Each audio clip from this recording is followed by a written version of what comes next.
Are you English? No, I'm not English. Why? No, because you you are pretty.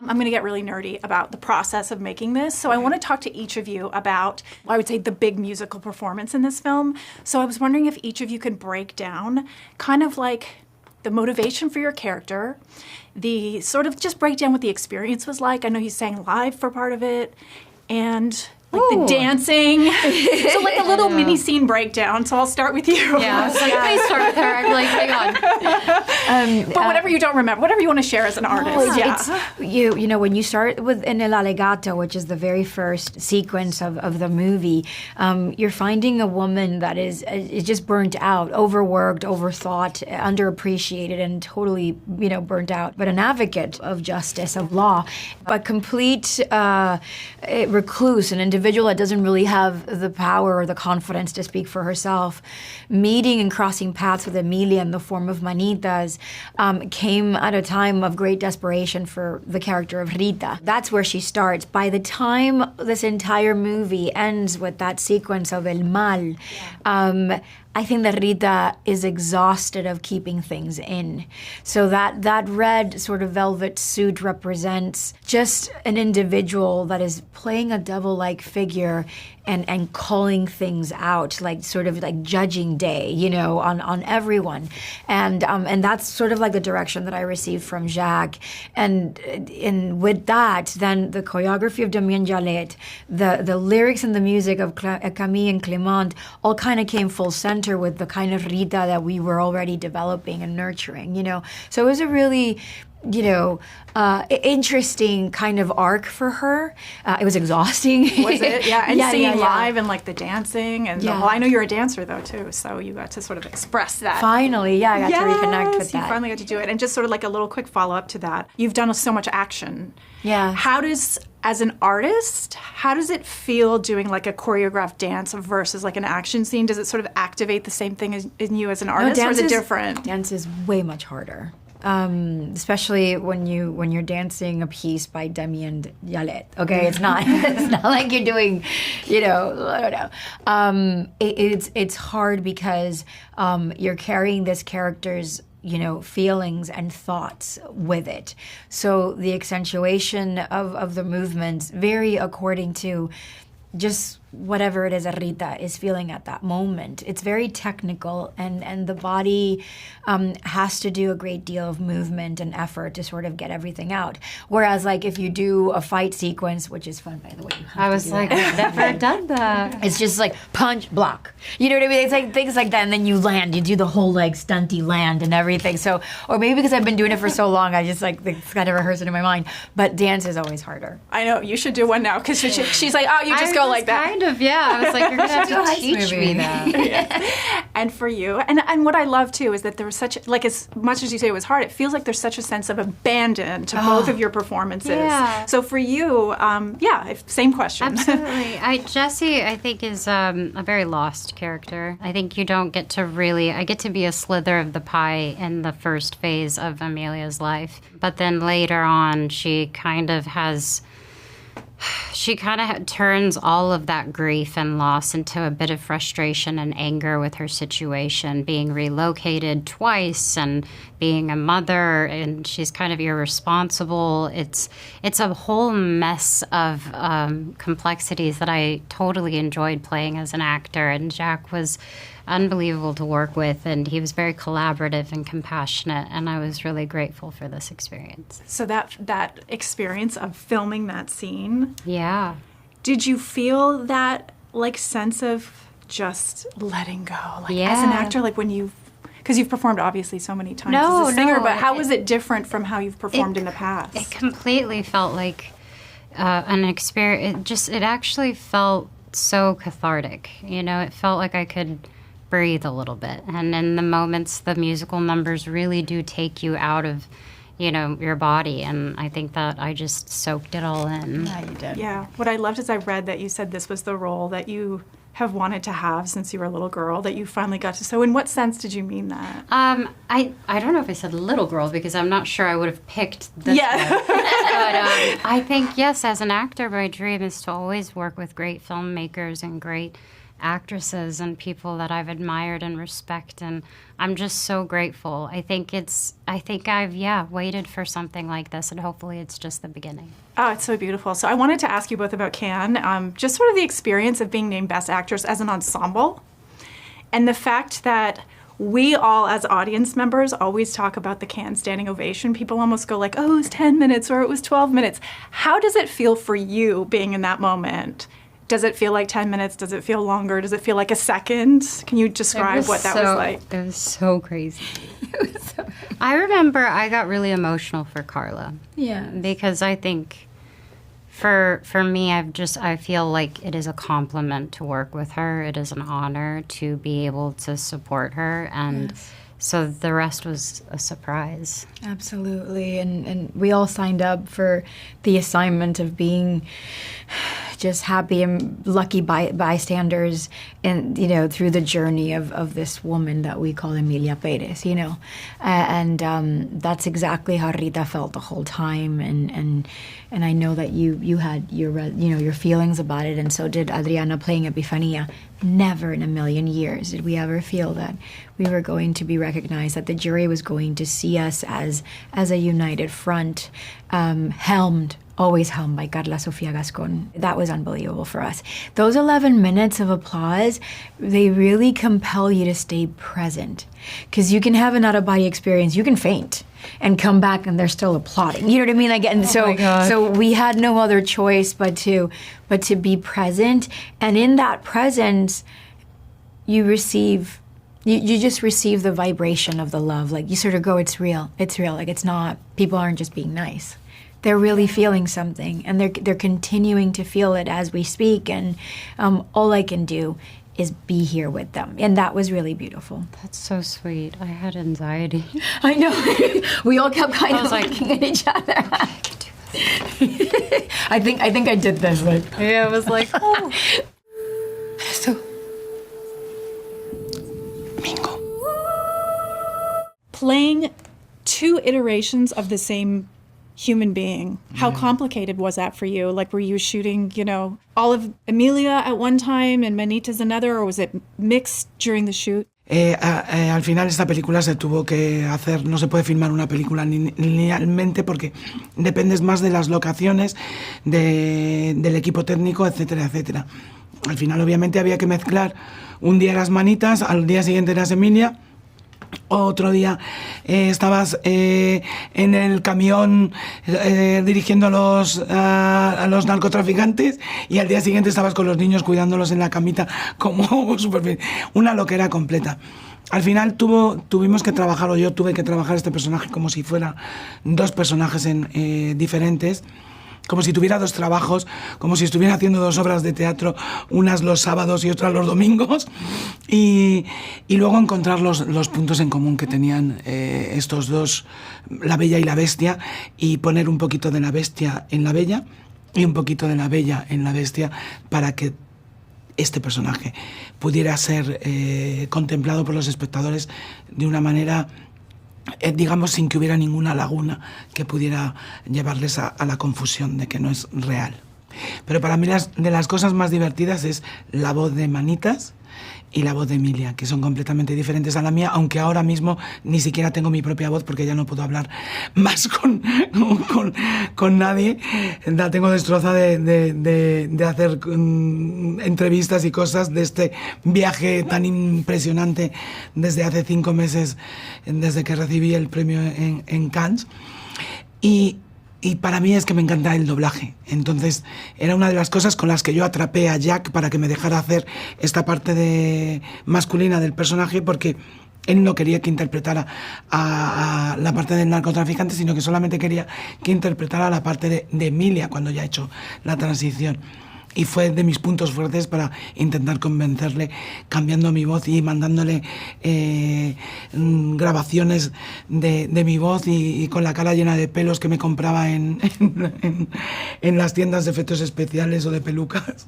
Did I understand correctly that you said Sylvester Stallone was one of the voices that you used? Yeah, I use a mix between Sylvester Stallone and Marlon Brando in Apocalypse Now, not Marlon Brando in The Godfather. Specifically, because and more specifically the voice that the dubbing in Spain put to Sylvester Stallone in John Rambo 2. I love it. To thinking in that, yeah, and try to find that bingo, you know. My favorite scene in the film is Papa, Yeah, because it's so beautiful. yeah. It's such a moment of someone that all these smells that to anybody else it's a bad smell, but to a child, if it's their father. So can you talk just a little bit about filming that scene? Mira, para mí sí que ha sido una de las secuencias más complicadas y donde yo prácticamente casi traspaso esa fina línea entre lo que es la actriz y el personaje que está representando. Y esa, te juro que fue la secuencia en donde yo casi me pierdo en la profundidad de este personaje y con ese riesgo de no volver a salir. Pero también tenía una parte muy divertida, y es que el niño era un niño muy nervioso. Estaba todo el rato corriendo por un lado para otro, y es como los niños estos que tienes que estar luchando con él o cargándole de un lado para el otro, y no se estaba quieto nunca. Entonces, una de las cosas que yo tenía para que el niño se estuviera quieto era imitarle su propia voz y cantarle también su canción, pero haciéndolo mal para que él se viera reflejado y se riera muchísimo, ¿no? Entonces estaba yo todo el rato al niño, estaba papá, papá, papá, papá, y luego le hacía al niño la última vez, y el niño se partía de risa y me decía otra y otra y otra, y al final estaba todos los días con el niño cantándole la canción, imitándole al niño, y me la sé de memoria. Pero lo que te quiero decir con eso es que al final, como en la vida real, el sufrimiento se mezcla con el divertimento, porque está innato en los seres humanos. De la misma manera que estamos sufriendo, podemos reírnos de nosotros mismos y de lo que estamos sufriendo. If you're not willing to accept, I don't think it's worth talking. It's one thing to love a film, it's another thing to be in love, right? There's a huge difference. Yeah, absolutely. I want to jump in by jumping in at the end. Okay. If you can, as best of your ability, without spoilers, can you sort of break down how you shot that last action sequence in the film? You're like, how do I do this without a spoiler? Wow, how do I do that? Believe it or not, that was the first scene that we had together. No way. Yeah, it really proved how lucky we were all to have such a strong chemistry from the get-go. Yeah. This is a film that felt very intimate. We all became very good friends. We're all family today, and that is something that doesn't happen on every project. And when it does, is a miracle that we all feel very grateful for. So I think that it was the trust, the ability to feel safe with each other that really helped that moment. It tonally feels different from the very lyrical nature to a lot of it. It sort of shifts gears again, metaphorically. Yeah. So as an actor, what kind of adjustments do you have to make in something like that? I mean, no, there was this is the thing. The thing is that from the beginning of everyone's involvement in this project, the script was kind of like always in the bones. It was always changing, and it was changing and developing until the very end. So we kind of had an idea of what we were going to experience on set, but it was a total happening. I mean, there was no way to anticipate what would happen on set. I mean, we had general guidelines. Jack is a genius director that has the ability to know exactly what he wants, and at the same time, he creates a space where everyone can collaborate. So he's very open, and at the same time, he's very precise.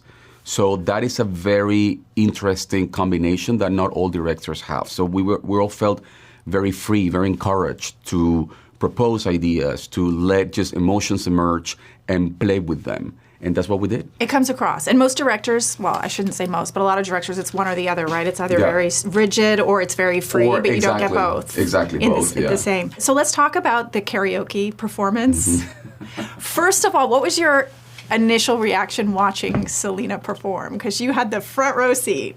Absolutely. It was, well, the reality is that my character originally was not supposed to be in that number. So there was a very beautiful, pleasant surprise. I mean, I almost didn't get the mustache and the hat. I was not supposed to dance, and let alone sing in the movie. I mean, my character was not part of the musical part of the film.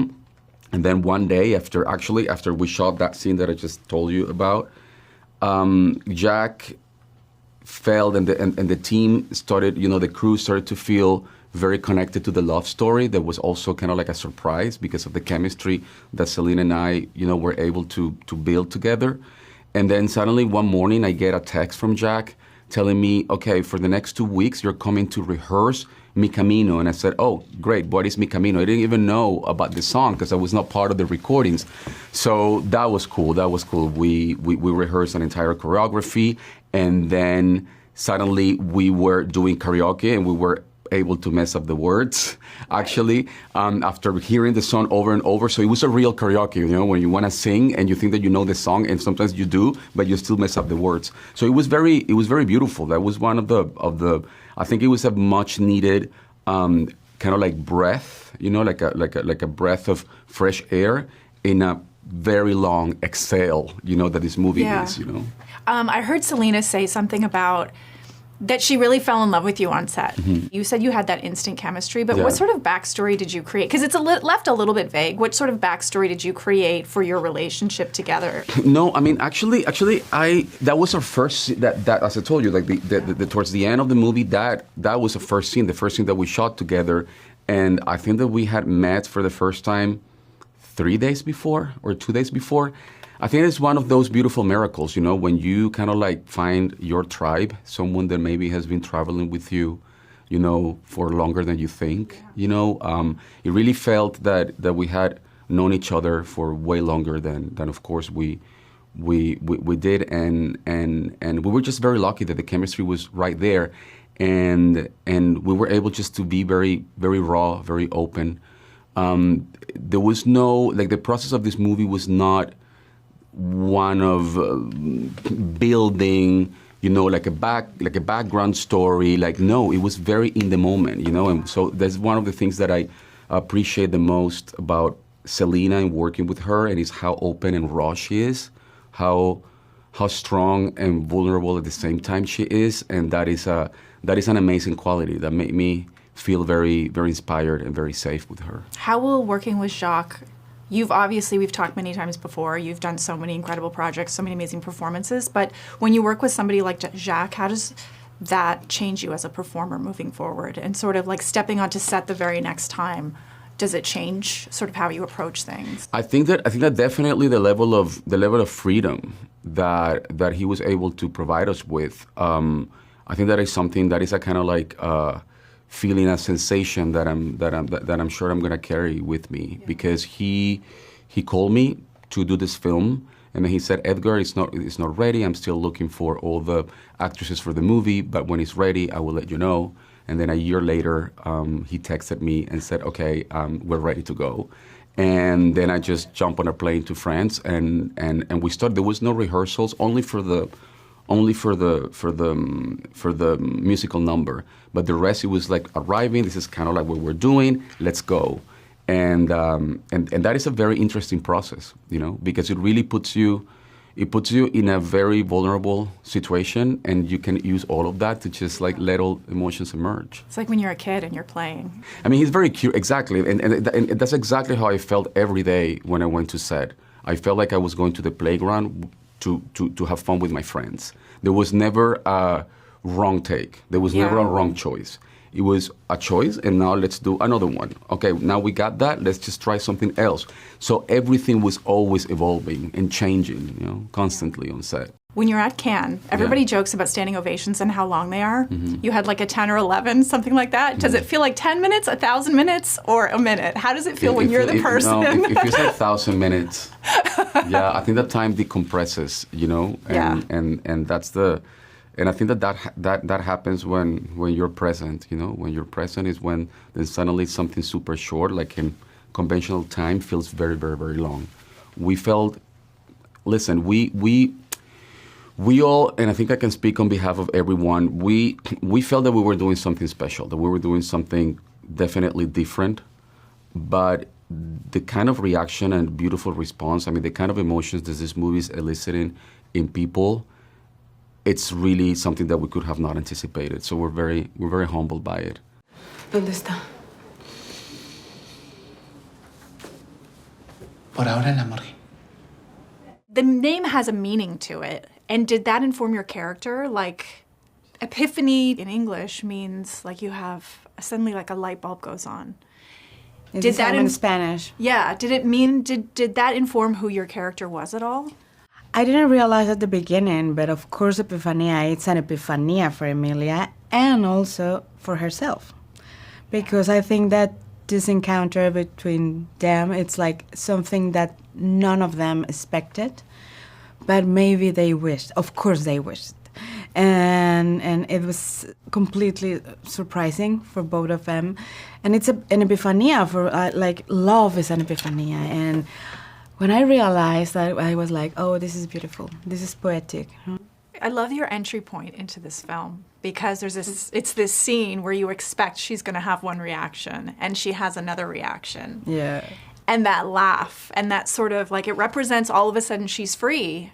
Like, it's suddenly she's been set free. So how did you prepare for that moment in that scene? I was so nervous because I think everything is contradictory in that scene.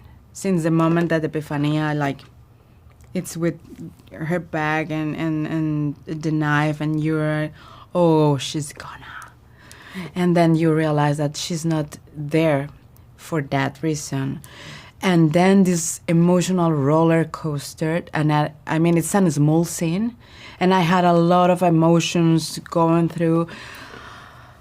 I don't know, I really don't know how I did it, but I was like, okay, I'm trying to understand what she's going through.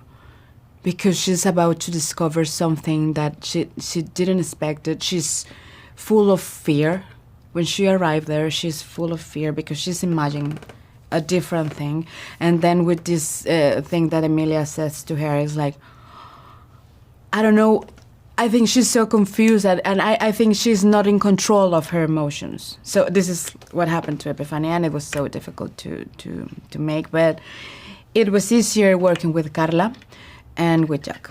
To expand on that, how did you and Karla develop that relationship? Because like you said, it kind of has to be a surprise. There has to be a lot of spontaneity as they discover each other.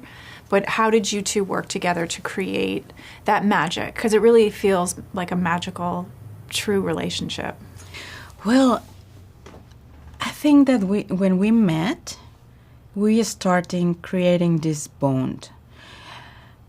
She is such a beautiful person, and I love her. And from the beginning, she was like so nice with me. Like she was she was Emilia, and she was like, welcome, Adriana, no? And so let's try this, and maybe it's this, or what do you need?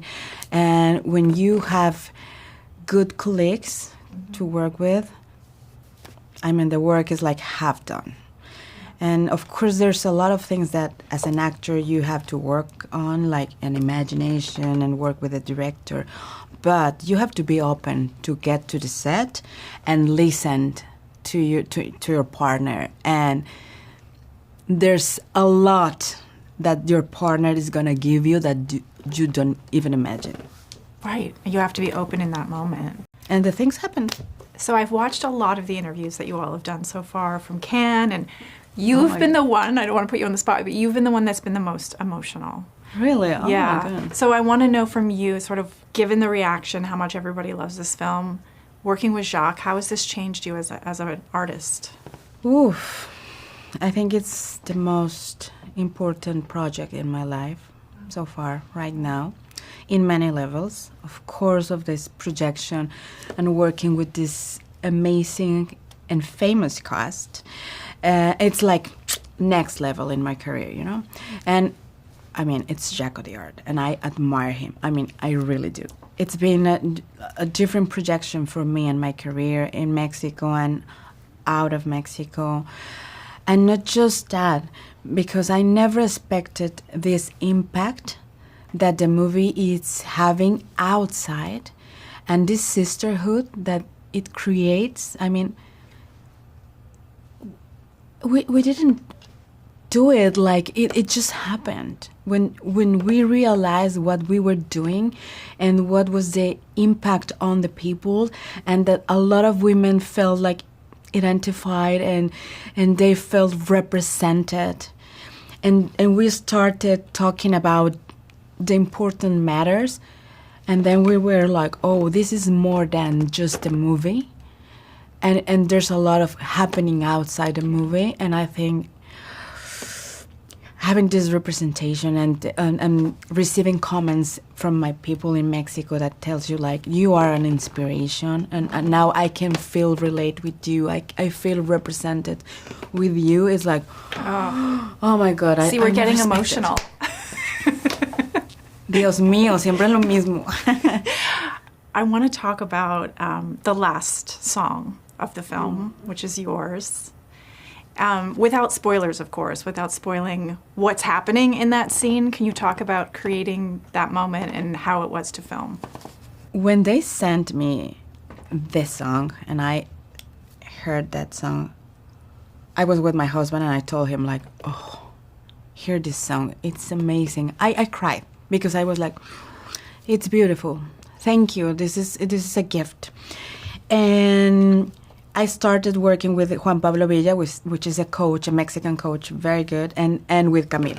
I mean, I was working with Camille through Juan Pablo, and when I got to Paris and I met Camille, it was like instant, bonding. She was like so loving and caring. She's so disciplined as well. She was like, no, that's not the note, Adriana, and the preparation for the songs and everything. But I enjoyed every moment preparing this song. I think it's a song based in a French song that I don't remember the name, but when they put that song, the French song, and I heard this band, because at the beginning there wasn't a band on the song, as I remember. And I told Pierre-Marie, I think so, and I was like, oh, this song will be great with a Mexican Oaxaqueñan band. And he told me, like, what is that? And I showed him Dios Nunca Muere, which is a beautiful Oaxaqueñan song. And he told me, like, oh, wow. And the next time that we met in Mexico to shoot this film, there was a band and a chorus that they didn't exist. And I mean, we recorded a different version, so loud, so low voice, like almost whispering. And in fact, when I was recording, Jack was there, and I wanted to cry, and he told me, like, cry, let them go, like cry if you need it. And when we arrived to the set in Mexico, and he came to my trial, and he told me, like, okay, Adriana, do you remember that version? Forget about it, because it's not gonna be like that. So I want you to sing with loud voice, a cappella on the street, and I'm gonna use that sound. And I was like, and what about the recording? I mean, we were like 6 or 7 hours working in the studio, and we had this beautiful version. And he was like, yeah, maybe, but I don't think so. I think we're gonna use this. And it was like, you have 30 minutes to meet the chorus and the band, because I was shooting another film, and I was like, what I'm going to do? I was so nervous, but I was like, okay, just live the moment. Every time that I'm being nervous, it's like, enjoy this, because this is that you love to do. So just let it go and just flow.